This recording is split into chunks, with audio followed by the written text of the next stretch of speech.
Bismillahirrahmanirrahim.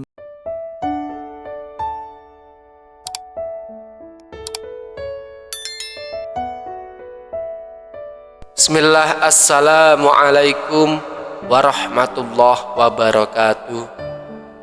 Ashhadu an la ilaha illallah wa ashhadu anna muhammadar rasulullah, amma ba'd.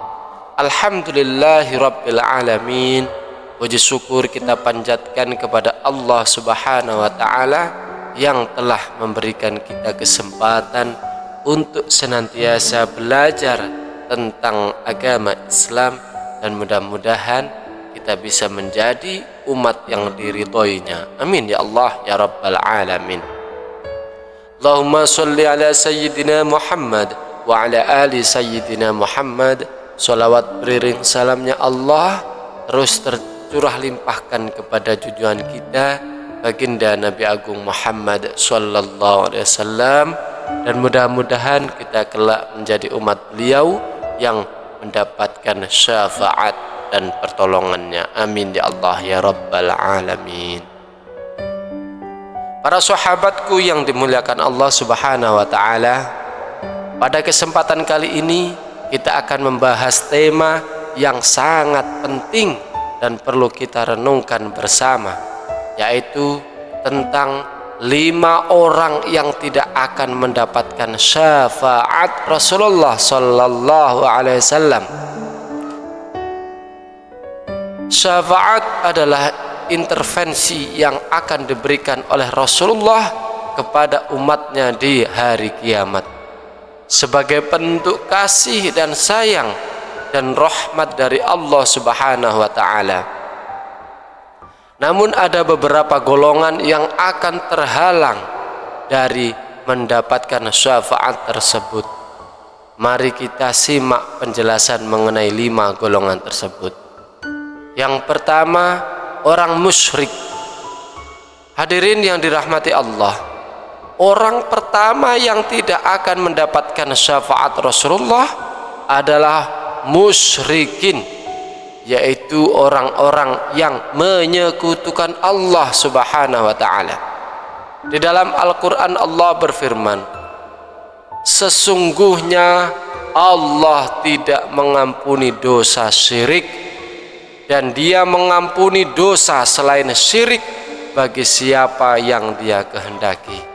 Quran surah An-Nisa ayat 48. Musyrik adalah orang yang tidak hanya mengabaikan keesaan Allah, tetapi juga mempersembahkan ibadah kepada selain Allah. Hal ini sangat bertentangan dengan ajaran Islam yang murni. Rasulullah sallallahu alaihi wasallam bersabda, "Aku adalah pemimpin anak-anak Adam di hari kiamat, dan tidak ada seorang pun yang lebih berani daripada aku di hari kiamat. Namun orang yang menyekutukan Allah tidak akan mendapatkan syafaatku." Hadis riwayat Ahmad. Oleh karena itu, kita harus senantiasa menjaga keimanan kita dan memastikan bahwa kita hanya menyembah kepada Allah subhanahu wa ta'ala. Kedua, orang yang memutuskan silaturrahim. Hadirin yang dimuliakan Allah, orang yang kedua yang tidak akan mendapatkan syafaat adalah orang yang memutuskan silaturrahim.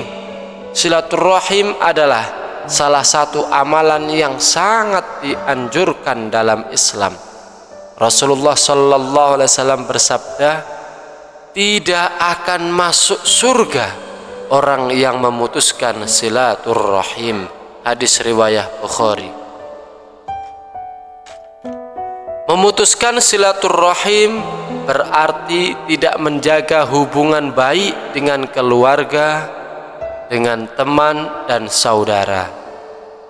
Ketika kita tidak memperhatikan silaturrahim, kita akan kehilangan banyak keberkahan dan rahmat dari Allah subhanahu wa ta'ala, maka mari kita jaga hubungan baik dengan orang-orang di sekitar kita agar kita tidak dapat meraih syafaatnya.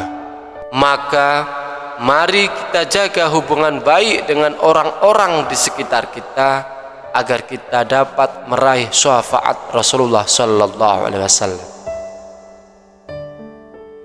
Yang ketiga, orang yang suka berbohong dan mengadu domba.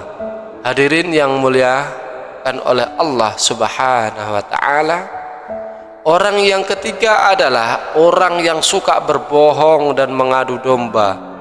Dalam Islam, berkata jujur adalah salah satu sifat yang sangat dianjurkan. Rasulullah sallallahu alaihi wasallam bersabda, sesungguhnya kejujuran itu membawa kepada kebaikan, dan kebaikan itu membawa kita ke surganya Allah. Seseorang yang senantiasa berkata jujur dan berusaha untuk jujur akan dicatat di sisi Allah sebagai seorang yang jujur. Hadis riwayat Bukhari. Sebaliknya, berbohong dan mengadu domba akan merusak hubungan antara sesama, menciptakan kebencian dan memecah belah persaudaraan. Mereka yang terbiasa melakukan hal ini akan terhalang dari mendapatkan syafaat Rasulullah sallallahu alaihi wasallam. Hadirin yang dimuliakan Allah Subhanahu wa taala, orang yang keempat adalah orang yang tidak menjaga sholat.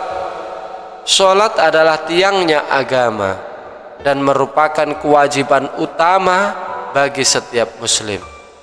Rasulullah sallallahu alaihi wasallam bersabda, perjanjian antara kami dan mereka adalah sholat. Barang siapa meninggalkannya, maka dia telah kafir. Hadis riwayat Ahmad. Meninggalkan sholat dengan sengaja atau tidak mengerjakan sholat dengan baik akan membuat seseorang terhalang dari syafaatnya Rasulullah sallallahu alaihi wasallam. Marilah kita menjaga sholat kita dengan baik dan tepat waktu agar kita termasuk dalam golongan yang dirahmati Allah. Kelima, orang yang berbuat dosa tanpa taubat. Orang terakhir yang tidak mendapatkan syafaat Rasulullah adalah orang yang berbuat dosa tanpa taubat. Setiap manusia pasti tidak luput dari kesalahan dan dosa. Namun Allah Subhanahu wa taala telah memberikan kita kesempatan untuk bertaubat dan memperbaiki diri. Dalam Al-Quran Allah berfirman, dan bertaubatlah kamu kepada Allah, wahai orang yang beriman, agar kamu beruntung. Quran Surah An-Nur ayat 31. Sahabatku yang dimuliakan Allah Subhanahu wa ta'ala, demikianlah penjelasan mengenai 5 orang yang tidak akan mendapatkan syafaatnya dari Rasulullah sallallahu alaihi wasallam. Semoga kita dijauhkan dari sifat-sifat yang membuat kita terhalang dari syafaat beliau. Marilah kita berusaha untuk terus memperbaiki diri, menjaga keimanan, menjaga silaturahim, menjaga perkataan jujur, dan menjaga kita dari sifat-sifat yang menjauhkan kita dari menunaikan ibadah sholat, dan selalu bertaubat kepada Allah atas segala perbuatan kesalahan yang telah kita lakukan. Semoga kita termasuk dalam golongan yang mendapatkan syafaat di hari kiamat. Amin ya Allah ya Rabbal Alamin. Kurang lebihnya saya mohon maaf. Akhirul qali wallahul muwafiq ila aqwamit thariq. Assalamualaikum warahmatullahi wabarakatuh.